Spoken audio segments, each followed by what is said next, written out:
Assalamualaikum warahmatullahi wabarakatuh. Perkenalkan, nama saya Archandia Pranata Rahab dari kelas 16 Umran Tafis. Di sini saya ingin menceritakan tentang kisah Nabi Musa dari awal kelahirannya hingga ia membunuh Firaun. Jadi pada zaman dahulu, negeri Mesir dipimpin oleh seorang raja yang sangat zalim, yaitu Firaun. Ia merupakan raja yang berwenang raja yang sewenang-wenang terhadap rakyatnya. Ia sering menindas rakyatnya. Ia juga dikenal sebagai raja yang sombong. Ia juga sering memperkerja paksa para rakyatnya, dan juga sering memecah belah penduduknya. Suatu hari, Firaun bermimpi ada api yang datang dari Baitul Maqdis yang membakar seluruh negeri Mesir kecuali rumah-rumah kecil yang ditempati oleh kaum Bani Israel. Merasa ada yang janggal dari mimpinya, lantas Firaun pun mengumpulkan para peramal dan ahli sihir untuk mengartikan mimpinya tersebut. Hingga akhirnya para peramal mengartikan bahwa akan lahir seorang bayi laki-laki dari keturunan Bani Israel yang akan membinasakan penduduk Mesir. Sangat ketakutan mendengar arti mimpi tersebut, Firaun sangat ketakutan. Maka ia memerintahkan apabila ada anak laki-laki yang lahir dari kalangan Bani Israel untuk segera dibunuh. Musa lahir pada saat pembunuhan terhadap anak laki-laki tengah berlangsung. Oleh karena itu, ibunya memilih menjauh dan mencari tempat yang aman dari jangkauan tentara Firaun. Allah SWT mengamili ibu Musa untuk menyusui dan meletakkannya di dalam peti, kemudian ditaruh di sungai. Baru hingga suatu ketika, ibu Nabi Musa itu lupa menarik tali peti tersebut dan membuat anaknya terbawa arus oleh sungai Nil. Kemudian peti yang mengambang di sungai tersebut terbawa ke istana Firaun dan ditemukan oleh istri Firaun yang bernama Aisyah. Istri Firaun merupakan wanita yang mandul, sehingga bertekad untuk merawat dan menjaga bayi yang ditemukannya dari pembunuhan. Dengan penuh rasa kasihan, Aisyah pun membawa Nabi Musa ke hadapan suaminya, seperti yang tercantum dalam salah satu surah berikut. Dalam salah satu surah Quran, surah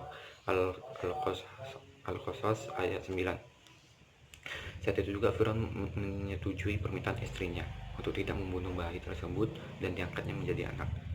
Baru pada suatu hari, ketika Aisyah, istri Firaun, sedang menggendong bayi Musa dengan penuh kebahagiaan, ia berpikir perlunya anak tersebut disusui, sehingga Aisyah menghadiri beberapa ibu susu untuk menyusui Musa. Akan tetapi bayi Musa menolak pemberian susu ibu-ibu tersebut, hingga akhirnya ibu kandung Nabi Musa mengetahui berita tentang anaknya yang berada di istana Firaun. Ia pun segera ke istana dan langsung menyusui anaknya hingga kenyang. Kemudian ibu Musa kembali ke rumah dan membawa anaknya dengan penuh rasa bahagia. Selama bertahun-tahun, Nabi Musa dan para pengikutnya telah bersabar.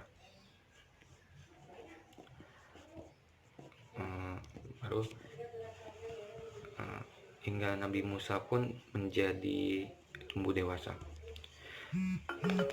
Baru selama bertahun-tahun Nabi Musa dan para pengikutnya telah bersabar menghadapi Raja Firaun dan tentaranya yang dengan sewenang-wenang terus menindas. Tak hanya itu, semakin hari Firaun juga menentang dan memusuhi kebenaran. Pada puncaknya, Firaun dengan segala kesombongannya mengaku kalau dirinya adalah Tuhan. Maka dari itu, Nabi Musa senantiasa berdoa pada Allah sebagai berikut.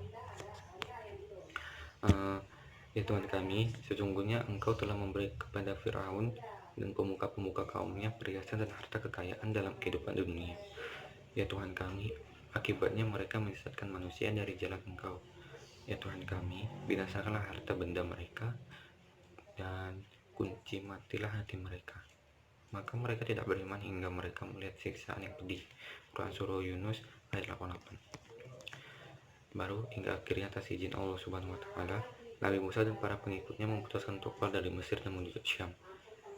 Mendengar kabar ini, kemarahan Firaun memuncak, sehingga ia mempersiapkan tentara untuk mengejar Nabi Musa dan para pengikutnya. Pasukan Firaun terus-menerus mengejar Nabi Musa serta pengikutnya. Beberapa pengikut Nabi Musa mengadu bahwa pasukan Firaun hampir menyusul mereka. Pasalnya, di hadapan mereka jalan tertutup lautan. Kemudian Nabi Musa berkata, "Sekali-kali tidak akan tersusul. Sesungguhnya Tuhanku besertaku. Kelak dia akan memberi petunjuk kepadaku." Pada saat itu, keadaan benar-benar genting dan terhimpit dialami Nabi Musa dan pengikutnya. Namun dengan segala kekuatan iman yang dimiliki, Nabi Musa berusaha menenangkan para pengikutnya. Setelah itu turunlah wahyu Allah Subhanahu wa taala kepada Nabi Musa. "Pukullah lautan itu dengan tongkatmu." Maka terbelah lautan itu, dan tiap-tiap belahan adalah seperti gunung besar. Quran Surah Asy-Syura ayat 63. Setelah lautan terbelah, Nabi Musa dan para pengikutnya bergegas melintasi jalan tersebut.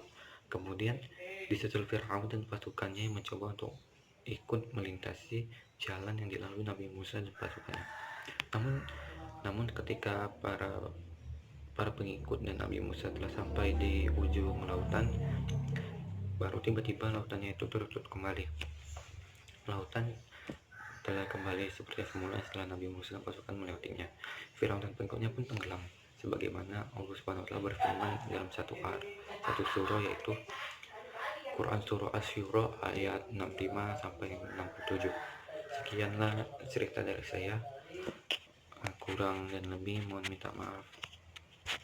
Assalamualaikum warahmatullahi wabarakatuh.